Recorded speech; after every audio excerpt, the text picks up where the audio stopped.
அடுத்து கேள்வி கேட்க ஆரம்பிக்கணும். ஏ குருநாதா, முன்னொரு கால எனக்கு சத்திரிகளிடத்தில் மிக கோபம் உண்டாகி குழந்தைகளையும் விடாமல் 21 முறை அவர்களை சம்ஹாரம் செய்து என் பித்ரினருக்கு திருப்தியை உண்டாக்கினேன். அவர் சொல்றாரு, நான் முன்னாடி சத்திரியர்கள் மேல கோபம் உண்டாகி 21 தலைமுறைக்கு 21 அவங்களை எல்லாத்தையும் வதம் பண்ணி அதன் மூலியமாக தன்னுடைய முன்னோர்களுக்கு, தன்னுடைய தகப்பனாருக்கு எல்லாருக்கும் திருப்தி உடையிற மாதிரி என்னுடைய செயல்களை எல்லாம் செஞ்சு முடிச்சேன். என்னுடைய செயல்களினால் என்னுடைய பித்ருகளும் திருப்தி அடைந்து அவர்களும் தான் கோபத்தை அடக்கியவனாய் சாந்தமடைந்தேன். அவர்கள் எனக்கு ஆசீர்வாதம் பண்ணாலும் எனக்கு கோபமெல்லாம் போய் சாந்தமடைஞ்சேன்.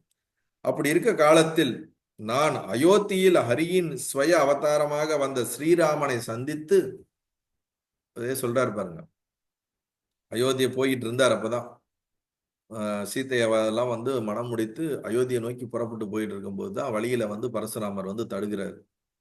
அப்படி என்ன அவ்வளோ பெரிய ஒரு சக்தி படைத்தரா வில்லால் உலகமே போற்றக்கூடிய அந்த ராமரை நான் எதுக்குறேன் பார், அவர் சத்திரியர் தானே, அவரை நான் ஜெயிக்கிறேன் பாருன்னு அவர்கிட்ட வம்புக்கு வராரு.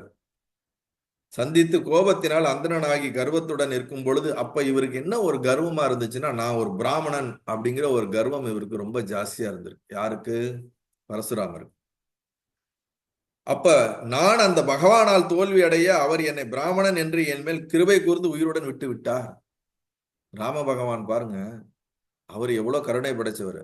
ஒரு பிராமணனை கொல்லக்கூடாது அப்படிங்கிறதுனால நீ என்னை எதிர்த்து சண்டையிட்டு நீ தோற்றாலும் இந்த சண்டையில நீ ஜெயிக்கிறியா நான் ஜெயிக்கிறியா, ஒண்ணு நீ உயிரோட இருக்கணும் நான் உயிரோட இருக்கணும் தான் சண்டை ஆரம்பிக்கிறாங்க.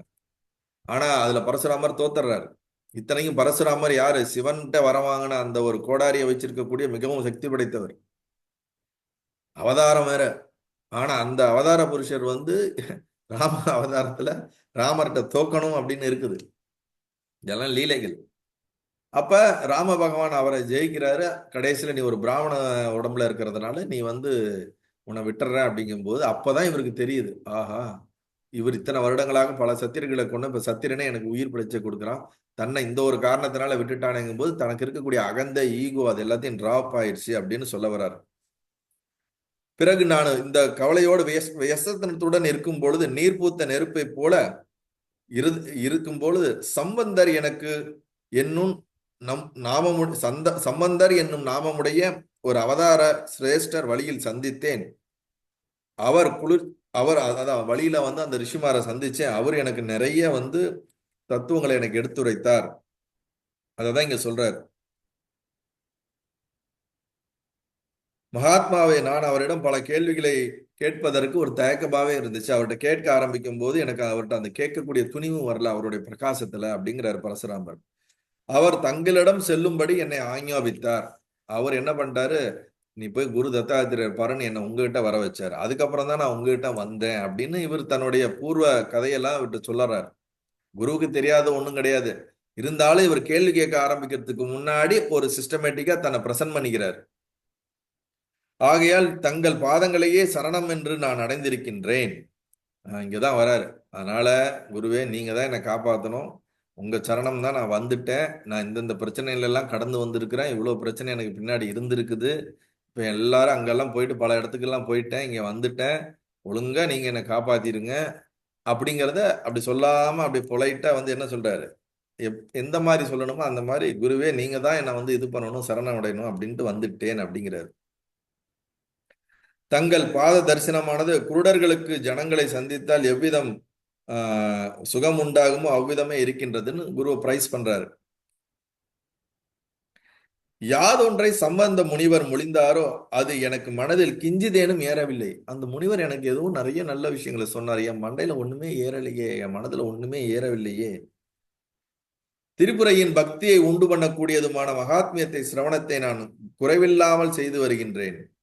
தங்களை போன்ற உருவமுடைய தேவியானவள் அடியேன் உள்ளத்தில் நிதமும் குடிகொண்டு இருக்கிறான். நான் டெய்லியும் நிறைய உபாசனை பிரார்த்தனைகள் பூஜைகள் தொடர்ந்து செஞ்சு வந்துட்டே இருக்கிறேன். குருவான அந்த தேவி தான் குருமுகமா உங்க முன்னாடி என்னட்ட இருக்கிறா அப்படின்னு சொல்றாரு. இவ்விதம் இருக்கும் நான் மேல் அடையும் பலன் யாதோ? இவ்விதம் நான் இதெல்லாம் பண்ணிக்கிட்டு இருக்கேன், இதுக்கு மேல நான் என்ன அடையணும்? இதுக்கு மேல நான் அடையறதுக்கு என்ன இருக்குது? இல்ல எதுவும் இருந்தா அது எனக்கு கொஞ்சம் உபதேசம் பண்ணுங்க. ஏதோ ஒண்ணு இருக்குதுன்னு தெரியுது, அது என்னன்னு தெரியல, அதை நீங்க தான் எனக்கு உபதேசம் பண்ணணும்னு தத்தாத்திரர்கிட்ட கேட்கிறாரு. யாதொன்றை அறியாமல் இருந்ததால் ஒருவன் கிருதகிருத்தியனாக மாட்டானோ அப்படிப்பட்ட விஷயமாய் முன் சம்பந்தர் எனக்கு சொல்லியதே. ஏ பகவானே, கிருபை கூர்ந்து இப்போது நீங்கள் அருள வேண்டும்.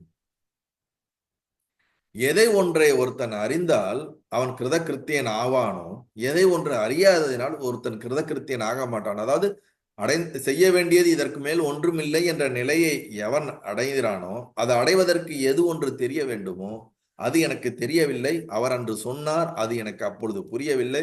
எனக்கு இப்பொழுது குருவாகிய நீங்கள் எனக்கு அதுக்கு எடுத்துரையுங்கள் அப்படின்னு சங்கல்பங்க பண்றார். குருவிட்ட பிரார்த்தனை பண்றார்.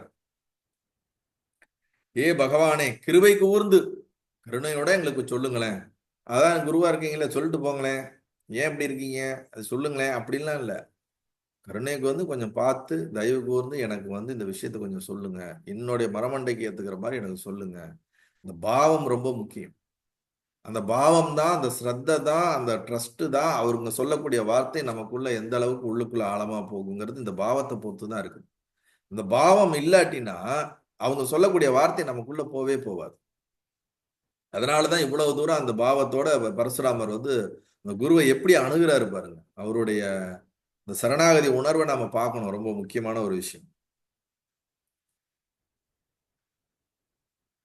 அவர் சொல்லியதை கிரகியாமல் நான் எதை எப்படி செய்தாலும் அது சிறுவர்களின் விளையாட்டாக நிகராக இருக்கும் என்று அடியனுக்கு புலப்படுகிறது. அவர் அன்னைக்கு ஏதோ எனக்கு சொன்னாரு, அது எனக்கு புரியல. அது புரியாம நான் இந்த உபாசனையே இன்னும் எவ்வளவு காலம் செஞ்சாலும் ஒரு சின்ன பிள்ளைத்தனமான ஒரு செயலைத்தான் நான் செய்யறேன் அப்படிங்கிறது எனக்கு புரியுதுங்கிறார். அழகா சொல்றாரு பாருங்க. நான் எதை எப்படி செய்தாலும் அது சிறுவர்களின் விளையாட்டாக நிகராக இருக்கும் என்றுதான் எனக்கு புலப்படுகிறது. நான் இன்னும் 100 வருஷம் 1000 வருஷம் நான் உபாசனை பண்ணிக்கிட்டே இருந்தாலும் அது ஏதோ ஒண்ணு சத்தியத்தை எனக்கு புரியலன்னா அப்புறம் நான் இதெல்லாம் தெரிஞ்சு புரிஞ்சு ஒரு பலனும் இல்லையே அப்படின்னு எனக்கு தோணுதுங்கிறாரு. முன் என்னால் தட்சிணை, அன்னதானம் இவைகளுடன் அநேக விதமான யாகங்கள் செய்யப்பட்டன. என்னால ஏகப்பட்ட தட்சிணை கொடுத்துருக்கேன், நிறைய அன்னதானம் பண்ணியிருக்கேன், பெரிய யாகங்கள்லாம் செஞ்சிருக்கேன், இஷ்ட தேவதைகளுக்கெல்லாம் நிறைய செஞ்சிருக்கிறேன், இந்திரன் முதலானவர்களை திருப்தி அடையும்படி இந்திரனே திருப்தி அடையும்படிக்கெல்லாம் செஞ்சிருக்கிறேன். இது எல்லாமே அவர் சம்பந்தர் முனிவர் சொன்ன அந்த விஷயத்துக்கு முன்னாடி பார்க்கும்போது சொற்பமாக இருக்கின்றது. இது எல்லாமே ஒரு பெரிய ஒரு விஷயமாவே இல்லை. அவர் சொன்ன அந்த விஷயம் எனக்கு புரியாததுனால அப்படிங்கிறாரு. சம்பந்தர் மொழிந்திட நான் கேட்டிருக்கின்றேன். அவர் அந்த சத்தியத்தை சொன்னார், நான் கேட்டிருக்கிறேன், எனக்கு நல்லாவே புரியுது. எந்த கர்மங்கள் சொற்ப பலன்களை கொடுக்கின்றனவோ அவைகள் துக்க ரூபம் என்று எண்ணுகின்றேன். நல்லா புரிஞ்சுக்குங்க, இதுதான் முக்கியமான ஒரு விஷயம். எந்த கர்மங்கள் சொற்ப பலனை கொடுக்கின்றன, இப்ப இவர் செஞ்ச யாகங்கள், அன்னதானங்கள், பல விஷயங்கள் இந்திரனே திருப்தி அடைகிற மாதிரி செஞ்சிருக்க பல விஷயங்களாக இருந்தாலும் அதுவும் சொற்ப பலன். அந்த பலன் முழுமையான பலனை எனக்கு என்ன கொடுக்கல, அது என்னோட முழுமையான துக்கத்தை நீக்கல அப்படிங்கிறாரு. துக்கம் என்பது சுக இன்மை அன்று, சொற்ப சுகம்தான் துக்கம் என்று சொல்லப்படும். இந்த சின்ன சின்ன சுகம் வருது பாத்தீங்களா, அதுவும் ஒரு வகையான துக்கம் தான் அப்படிங்கிறாரு. ஏனென்றால் சுகம் குறைந்து கொண்டே வரும் பொழுது துக்கமானது பலமாக உண்டாகிறது. துக்கம் மாத்திரம் அன்று, கர்மத்தினால் எவ்விதத்திலும் தடுக்கக்கூடாத மிருத்தியும் பயம் உள்ளது. துக்கம் மட்டும் வரல, மிருத்தியும்னா என்னது? மரண பயம், மரணம். அப்ப எந்தவித கர்மத்தினால நான் என்ன செயல் செஞ்சாலும் எனக்கு இந்த மரண பயம் என்னை விட்டு போக மாட்டேனது. இந்த மரண பயத்தை எதுவுமே தடுக்க முடியறது இல்லையே. அது எந்த கர்மத்தினாலும் அது தடுக்க முடியாது போல இருக்கே. இந்த துக்கத்தில இருந்து விடுபட முடியாது போல இருக்கே. இதுக்கு என்னதான் வழி அப்படின்னு கேட்கிறேன். அதுக்கு திருப்புரையின் உபாசனையின் பொருட்டு நான் என்னென்ன செய்திருக்கிறோனோ அவைகள் மனோ வியாபாரங்களை ஆகையால் இவ்விதமே குழந்தை விளையாட்டாக நிகரென்று எனக்கு விளங்குகின்றன. இது வரைக்கும் நான் செஞ்ச உபாசனை எல்லாம் ஒரு சிறுபுள்ளத்தனமான ஒரு விஷயங்கள் என்று எனக்கு புரியுது. ஆனா இது எல்லாமே ஒழுங்கா ப்ராப்பரா நீங்க எப்படி எனக்கு உபதேசம் கொடுத்தீங்களோ அதன்படி இவ்வளவு காலம் நான் செஞ்சு வந்துட்டு இருக்கேன். அதனுடைய பலனா என்னமோ தெரியல, எனக்கு இந்த கேள்வி வந்திருக்கு அப்படின்னு இங்க சொல்ல வர்றாரு. ஆகையால் உபாசனையும் யாகாதிகளுக்கு நிகரான அசத்திய பலனை கொடுப்பதாக தீர்மானிக்கப்படுகிறதே. இது என்ன காரணம்? சம்பந்த முனிவரானவர் கர்த்தவியம் என்னும் விஷய சுனையில் நின்று தப்பிப்பவராகவும் உலக நடைகளை புன்சிரிப்புடன் நோக்கினவராகவும் நிர்பயமான மார்க்கத்தில் நடக்கின்றவராகவும் காட்டுத் தீயின் மத்தியில் பனி ஜலத்தில் இருக்கும் யானை போலவும் எல்லா கர்த்தவயங்களும் ஒழித்து ஆனந்த ரூப சிலராகவும் இருப்பதாக நான் அறிகிறேன். அந்த சம்பந்தர் சொன்ன அந்த ரிஷியை பார்த்தா அவர் எந்த துக்கமும் இல்லாமல் எல்லா விதத்திலையும் அவர் வந்து ஒரு பூரணமாக இருப்பதை என்னால உணர முடியுது. அந்த நிலையை தான் நான் எனக்கு வேணும்னு நான் நினைக்கிறேன்.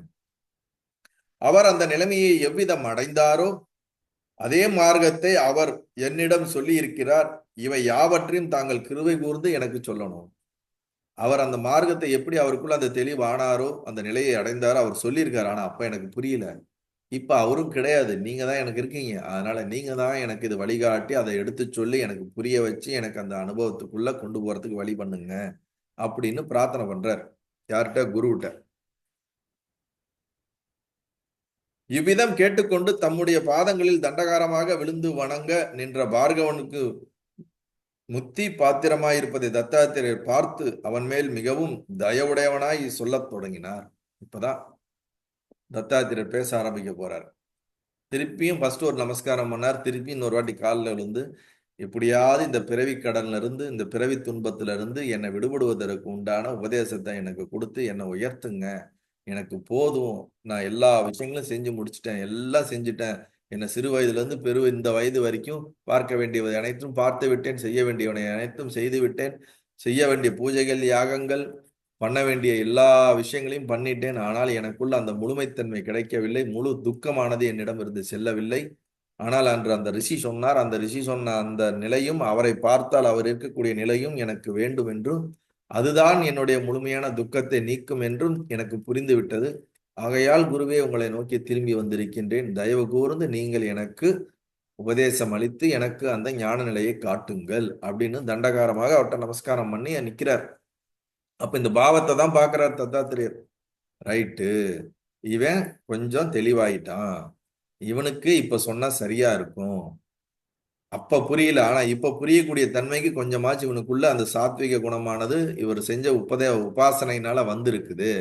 ரைட்டு, இப்ப நம்ம சொல்லலாம்னு முடிவுக்கு வரார். என்ன சொல்றாருன்னு பார்ப்போம். குழந்தாய் பார்கவா, உன் புத்தியின் போக்கானது இவ்விதம் திரும்பினபடியால் நீயே தன்யன். பரவாயில்ல, உன்னுடைய புத்தி கொஞ்சமாச்சு நல்ல மாறி இருக்கே, ரொம்ப நல்ல விஷயம்.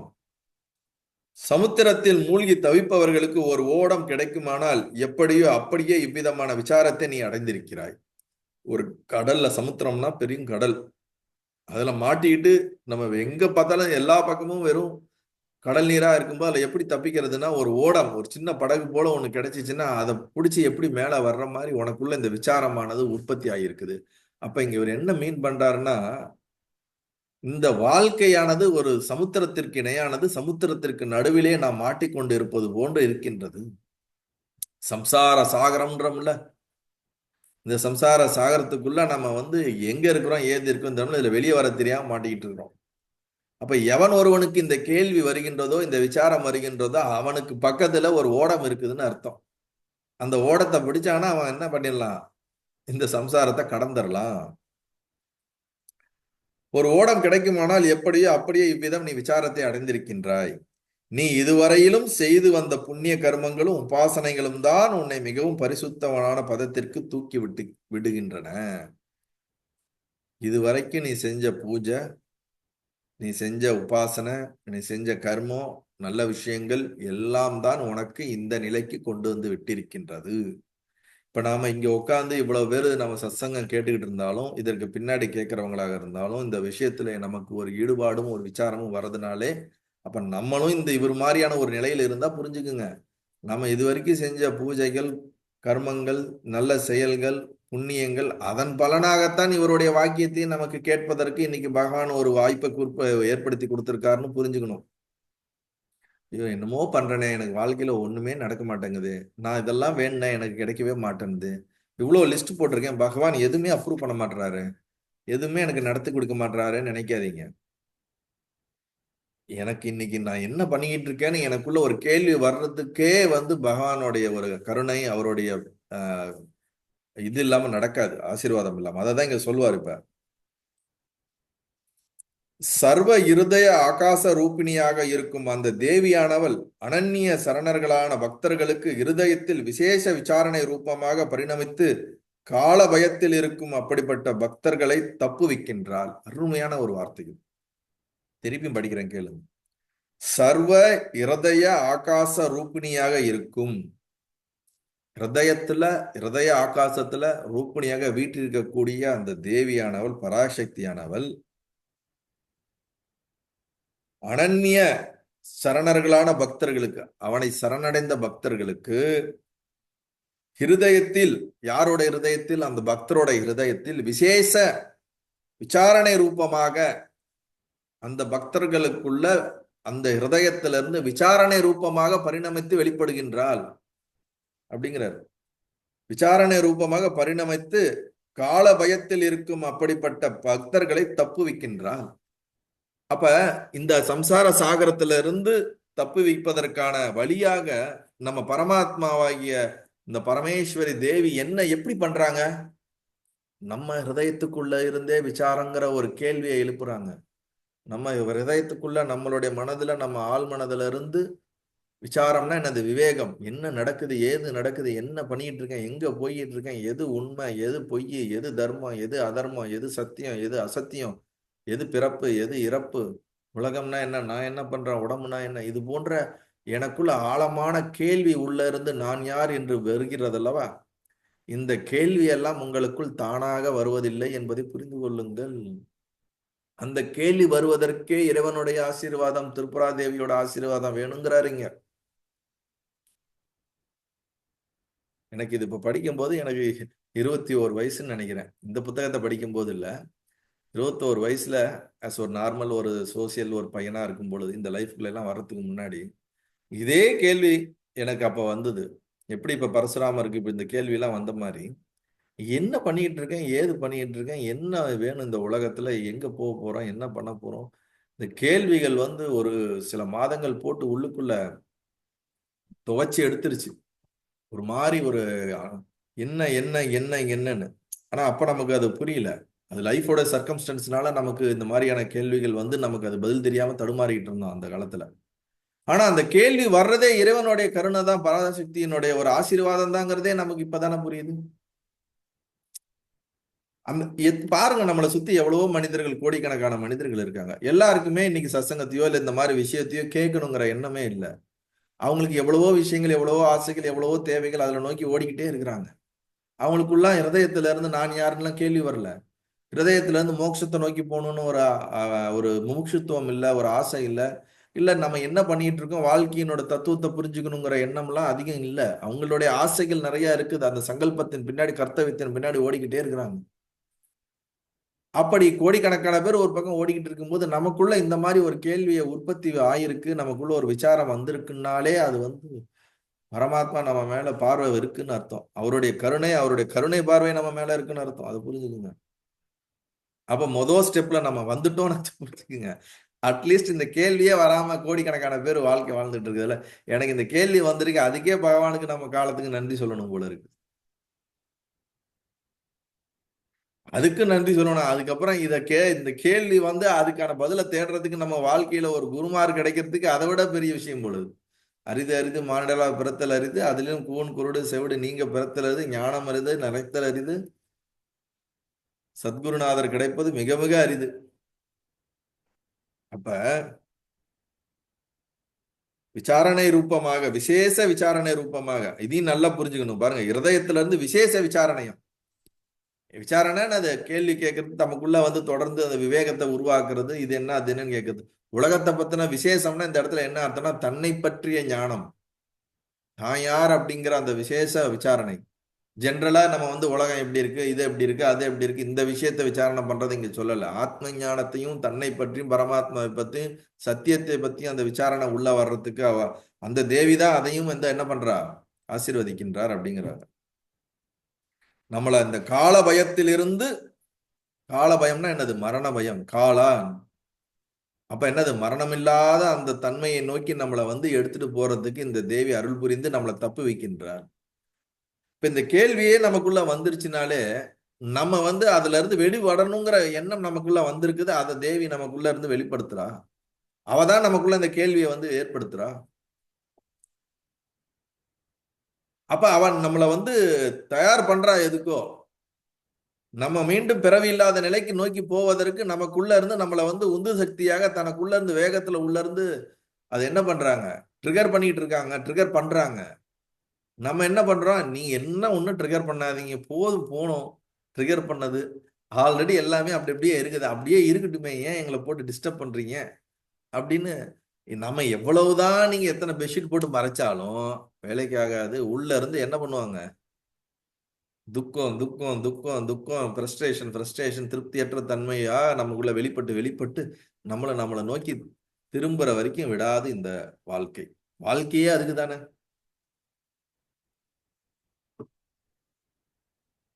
நல்லதே நடக்கட்டும். Blessings.